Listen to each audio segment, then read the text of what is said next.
सुप्रिया सुळेंनी आज मसाजोग ग्रामस्थांनी देशमुख कुटुंबियांची भेट घेतली। यावेळी ग्रामस्थांनी संतोष देशमुखांच्या मारेकऱ्यांसह पोलिसांवर गंभीर आरोप केलेत।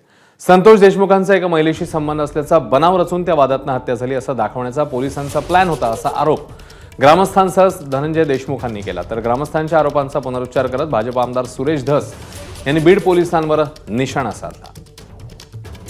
जे आरोपी आहेत ना ते फरार झालेच नसतं। त्या दिवशी पण ते रेकॉर्ड आलं सीसीटीव्ही फुटेज। वाशीमधून आरोपी पळतात आणि त्यांच्या मागे पोलीस आहेत।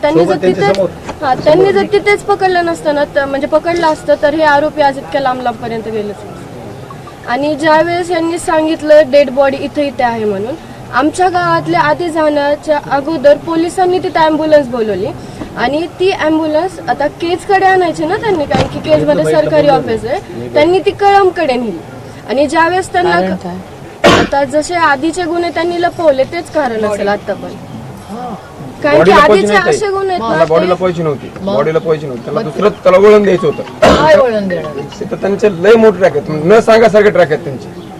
कळमला त्यांनी एक लेडीज तयार केली, त्या लेडीजच्या घरी नेऊन त्याला टाकायचं आणि त्याला वेगळं स्वरूप देऊन हे प्रकरण वेगळं ट्रॅक दाबायचं। त्यांचा प्रयत्न असा होता की एक बाई ह्यांनी तयार ठेवली होती, त्या बाईच्या मागे म्हणजे त्यांचे बंधू लागले संतोष तिथपर्यंत पोहोचले आणि तिथे मग ते असं बरोबर पूर्ण गावाला असा त्यांचा प्लॅन होता। पण तो जी गाडी आहे ती कळमच्या दिशेने निघाली।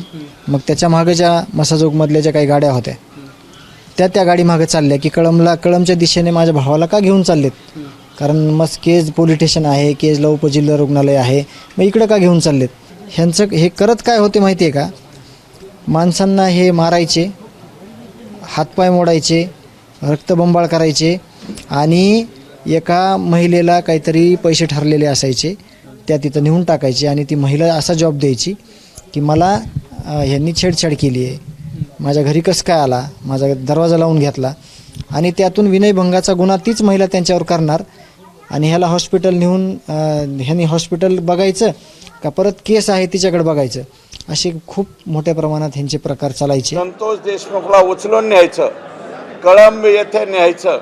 कळंबमध्ये एक महिला तयार करून ठेवली होती, कळंबमध्ये महिला तयार करून ठेवली होती, तिच्याबरोबर काहीतरी झटापट केल्याचं दाखवायचं आणि आम्ही याला मारलं याचं समर्थन करायचं, अशा प्रकारचा प्लॅन होता। आणि म्हणूनच मी म्हणतो, परंतु त्यांचा प्लॅन काय झालं, दैठणा गावाच्या अलीकडंच संतोष देशमुखचा अंत झाला।